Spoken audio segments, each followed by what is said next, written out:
Le chauffeur de taxi ayant transporté les deux passagers du véhicule de Pierre Palmade, le jour de son accident, livre son témoignage sur BFM TV.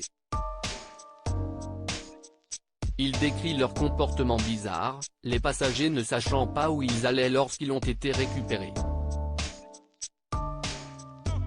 Un accident qui a détruit des vies. Il y a 9 jours maintenant, l'humoriste Pierre Palmade a conduit son véhicule sous l'emprise de la cocaïne, percutant une voiture qui arrivait sur l'autre voie en face de lui. Le conducteur de cette voiture est toujours dans le coma, la passagère enceinte a perdu son bébé et un jeune garçon de 6 ans est toujours hospitalisé et souffre de lésions au cerveau. Les enquêteurs ont retrouvé les deux passagers du véhicule de Pierre Palmade qui avaient fui l'accident et ont interrogé le chauffeur de taxi qui les a transportés. Ce dernier, spécialisé dans le transport de personnalités, affirme être habitué à conduire Pierre Palmade. Il a récupéré les deux hommes de la maison de campagne de l'humoriste, confirmant qu'ils y sont retournés après l'accident.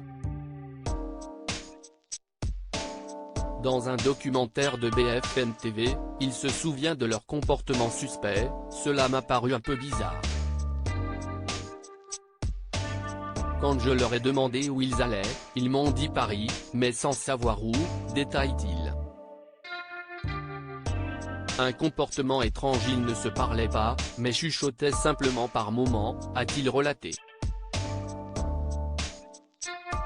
Les passagers avaient chacun un sac de taille moyenne qu'ils ont gardé avec eux. Selon le chauffeur de taxi, ils semblaient avoir pris une douche, s'être rafraîchis et avoir changé leurs habits.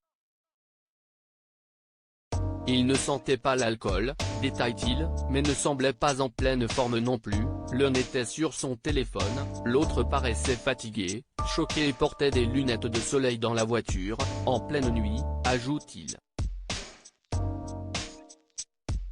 Après avoir déposé l'un des passagers à Rambuteau et l'autre à Max Dormois, il a appris l'accident de Pierre Palmade, et a trouvé tout cela bizarre.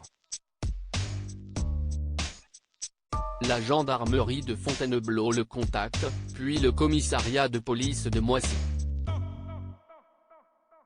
Le 14 février, il se rend au commissariat, où on lui demande de raconter tout ce qu'il a vu de A à Z. Parmi de nombreuses photos, il identifie les deux passagers. Après avoir été retrouvés, les deux hommes n'ont pas été mis en examen mais ont été placés sous le statut de témoins assistés.